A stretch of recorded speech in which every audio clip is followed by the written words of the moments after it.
Let's get going here. America's Vet Dogs is a nonprofit organization founded by the Guide Dog Foundation for the Blind and serves the needs of disabled veterans and active duty personnel. Since 1946, the Guide Dog Foundation has provided assistance dogs and training at no cost to people who are blind or visually impaired, including veterans, and that's the emphasis that we're talking about today with Memorial Day upon us coming up here in just a few days on Monday. We're going to talk about that. Joined now this morning by Wells Jones, the CEO of America's Vet Dogs. Good morning, Wells. Good morning. Thanks for making some time for us today. I understand you're coming to us from Long Island, New York. Yes, sir. Just about 40 miles east of New York City. Okay. And you were telling me your wife is an Alabama girl, so this should go over well with her. Donna Saravalo grew up in Birmingham. Get you some points there. So, Wells, if you would, please, tell us a little bit about yourself and why, what you're here today for, and the mission and purpose behind America's Vet Dogs. Absolutely.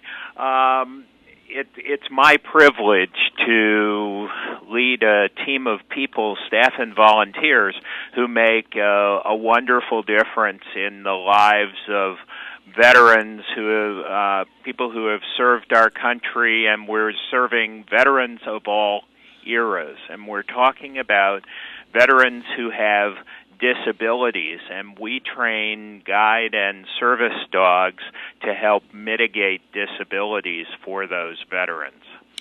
Okay, so what are the different types of assistant dogs we're talking about here that you guys specifically at America's Vet Dogs train?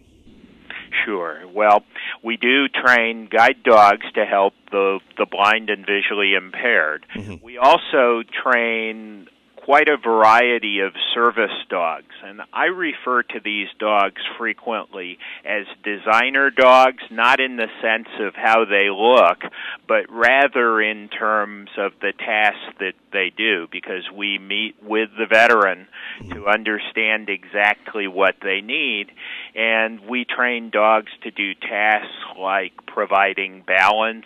Think of someone who's a leg amputee, for example, right, or has injured their leg and needs balance and support, or ballast. Some going up and down stairs, you actually need the dog to pull down on you to help keep you vertical. To retrieve items that are dropped, our dogs can pick up a credit card if it's dropped on the floor and hand it back to the veteran. And all sorts of other items, such as their prosthetics, for example, or their cell phone and things of that nature, to help open doors and turn on light switches if someone is using a wheelchair. We can train a dog to sense if a diabetic's sugar is out of balance. Frequently, they can't tell. Right, but the dog can sense it. Based on odor. Sure. And to alert to a seizure if the person has a seizure and get assistance. But frequently, those dogs can also begin to anticipate the seizures as they get to know the person better. It is today's Best Country Eagle 102.3. Alan Holsey speaking with Wells Jones, the CEO of America's Vet Dogs, and we're talking about Memorial Day and what exactly America's Vet Dogs does. They're a nonprofit organization founded by the Guide Dog Foundation for the Blind and serves the needs of disabled veterans as well as active duty personnel. That's sort of an emphasis I'd like to place there. It's not just retired vets, it is active duty as well.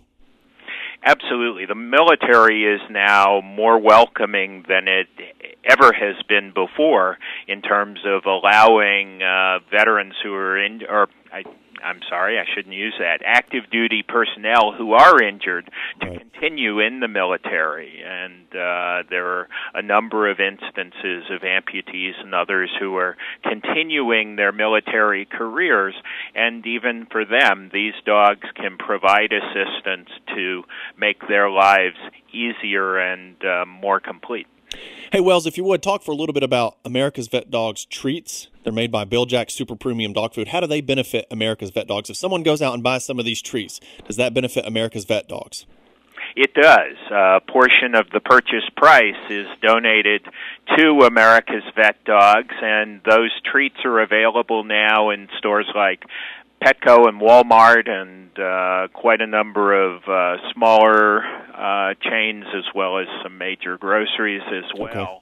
and a portion of that purchase price does come back to support America's Vet Dogs. America's Vet Dogs doesn't receive governmental dollars, and so it is generous contributions like this that allow us to provide the dogs that we do. Tell us a little bit about this social media campaign that you have going on, Tales for Troops, if you would, and how can the community get involved this month and leading up to Memorial Day just a few days away? Absolutely. If you go on to Facebook.com/VetDogsProducts, there's videos up that are from veterans talking about the differences that their dogs have made. And then there's an opportunity for members of the community to record their own thank you to veterans for the contributions that they've made, and those will be judged by their peers. People can go on and like those videos, and the person whose video is most liked will receive a $1,500 cash prize, plus a year's worth of VetDogs treats, and a contribution of $1,500 will be made to America's Vet Dogs in their name. All right, so it's an all-around good thing for a good cause. Again, that's Facebook.com/VetDogsProducts. Wells, is there one story that you can think of that just kind of comes to mind, that kind of warms your heart a little bit, or one story that you've heard about that kind of stands out with America's Vet Dogs that personally impacted you on a big level? Well, I'll tell you a story that's kind of fun, but it's really incredibly poignant, too. One of our early graduates who had lost both his arms, wore prosthetics, was playing Frisbee with his dog during their downtime. And one time when he threw the Frisbee, his arm went along with it. And so the dog went over and it looked at the Frisbee, then looked at the arm, looked at the Frisbee, looked at the arm, grabbed the arm and brought it back first because it knew that he needed to do that, and then went back to get the Frisbee. And our graduate, the veteran, was laughing really hard when he was watching this, but then he realized what the dog had done and set the priorities for bringing back the item he needed to first. And that's typical of the kinds of things that these dogs can do. And in addition to the wonderful tasks that they do, they also, just by being there, provide tremendous comfort and really make a big difference in these lives. They don't call dogs man's best friend for nothing. There's a reason for that moniker / stereotype, if you will. Hey, Wells, where can listeners find out more about America's Vet Dogs and the Tales for Troops campaign? Give us some websites, Twitter. Absolutely. There are all social media links, and the best thing to do is go to our websites. The organizational website is vetdogs.org, VETDOGS.org, and then there's also the VetDogs Products website, which is vetdogs.com, and on those are social media links and lots of information. All right, Mr. Jones, thank you so much for coming on. That's Wells Jones, the CEO of America's Vet Dogs. You can check them out at vetdogs.com. Check out their Facebook page, Facebook.com/VetDogsProducts, and also the Tales for Troops campaign is there as well. Wells, thank you so much for coming on, and don't be a stranger. Alan, I will do that. We'll be back in touch. Thank you so much. Send my regards to New York. I will indeed. Thank you very much, sir. Alabama. Will do, sir. Thank you.